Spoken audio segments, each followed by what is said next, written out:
আসসালামু আলাইকুম রহমতুল্লাহ। আশা করি সবাই ভালো আছেন। আমার ফার্মের মধ্যে যেই ব্ল্যাক হাঁসটা ছিল, ওই হাঁসটা যার মুখের মধ্যে যে লাল কালারের ফুলগুলো আছে, ওই ফুলগুলো এই যে দেখেন ভিডিওর মধ্যে, এই হাঁসের ফুলগুলো একটু উজ্জ্বল দেখেন, কিন্তু এই হাঁসের ফুলগুলো একটু ডিপ হয়ে গেছে। ধরে নিলাম এটার হয়তো সম্ভবত রাত্রে ঠান্ডা লেগেছে, যার কারণে এই হাঁসটা একটু অশান্তি লাগতেছে। তো এটাকে অবশ্যই আমার ট্রিটমেন্ট করতে হবে। আর এই হাঁসগুলো আমার পাশাপাশি এভাবে ঘোরার একটাই কারণ, এগুলো এখন খাবার টাইম হয়েছে, এগুলোকে খাবার দিতে হবে। অবশ্যই ঘন্টা খানিক লেট হয়েছে, তো যার কারণে এই হাঁসগুলো দেখুন আমার পিছু পিছু হাঁটবে। দেখেন, তো এখানে আরও একটি হাঁস সম্ভবত বাহিরে কোনো একটি জায়গায় গেছে। যাই হোক, তো এখানে আমার টোটাল 4টি হাঁস রুমে বসেছে। এই যে দেখেন, এখানে প্রায় 20 পিস মতো ডিম আছে। তো এখানে আরও একটি আমি দেখাই, এখানে 20 পিস আছে। আর যে বাকি ডিমগুলো আছে সবগুলো ডিম হচ্ছে আজকে আপনাদেরকে ভিডিওর মাধ্যমে দেখাবো আমার ফার্মে কীভাবে আমি বসাচ্ছি। এই যে দেখেন, এই যে এখানে দুইটার মধ্যে এগুলো দেওয়া আছে। দেখেন, এই ডিমগুলো কিন্তু একটু প্রায় ঠান্ডা হয়ে গেছে। এই যে দেখেন, একটু দেখি বাচ্চাগুলো ঠিক আছে কিনা। এগুলো ঠান্ডা হয়ে যাওয়ার একটাই কারণ, আমার আজকে খাবার দেওয়ার জন্য ফার্মে এসেছি প্রায় অনেক লেট হয়েছে। কারণ এই হাঁসগুলোকে টাইম টু টাইম এই খাবারগুলো দিয়ে ফেলতে হয়।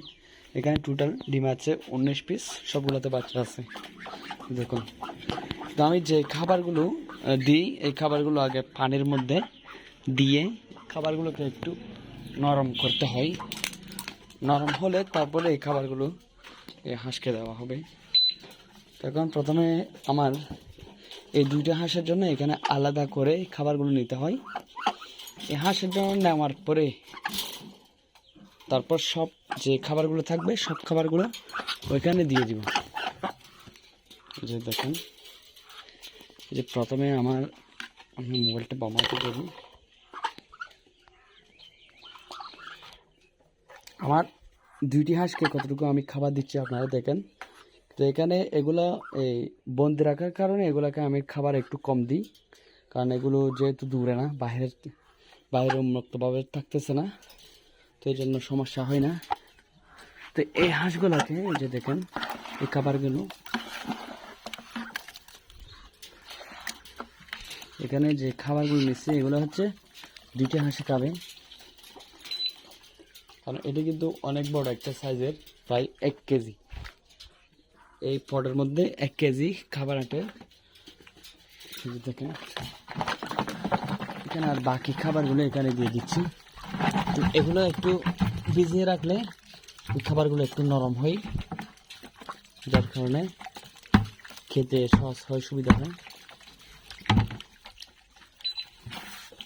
যে দেখেন, সব হাঁস কিন্তু এই খাবারগুলোর জন্য কিন্তু পাগল।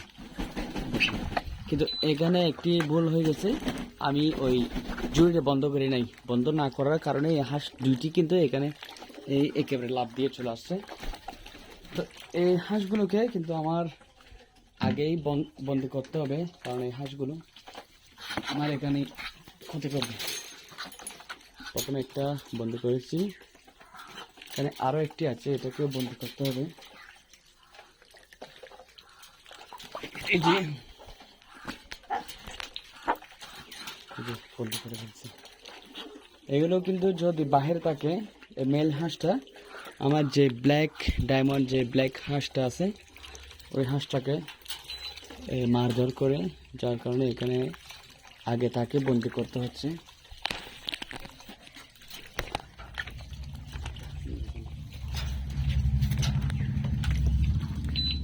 আমার ফার্মে দেখুন আরও একটি হাঁস ফার্মের মধ্যে নেই, ওই হাঁসটা সম্ভবত বাহিরে আছে। আমার এখানে যে কবুতরগুলো আছে টোটাল 3 পিস, এখানে ওই পাশের যে কবুতরগুলো আছে, এখানে যে দুইটা তারা আছে, এগুলো কিন্তু জোর, তাদের একটা বাচ্চা হয়েছে, ডিম থেকে বাচ্চা পড়েছে। ওই বাচ্চাটা একটু বড় হলে আপনাদেরকে ভিডিওর মধ্যে দেখাবো। এগুলোর আমার কোনো পরিচর্যা নেই, এগুলোকে আমি দিনে 2 বেলা খাবার দিচ্ছি। হাঁসের সাথে হাঁসকে খাবার দেওয়ার সময় এই কবুতরগুলোকে আমি এই খাবারগুলো দিচ্ছি, ন্যাচারাল খাবার, সব খাবার। আর এখানে যে হাঁসগুলো আছে, হাঁসগুলো থেকে যে খাবারগুলো নিচে থাকবে পড়বে, ওইগুলো এই কবুতরগুলো খুঁজে খেয়ে ফেলে। তো আজকে হচ্ছে আমার দুটুকু ভিডিও। আমার এক হাতের মধ্যে এই খাদ্য লেগে আছে এটা, তো আমি ভিডিও করতে একটু কষ্ট হচ্ছে। তো আজকে হচ্ছে এতটুকু পর্যন্ত। সবাই আমার যারা আমার ভিডিও দেখেন তাদের সবাইকে ধন্যবাদ জানাই। আর এখানে আমার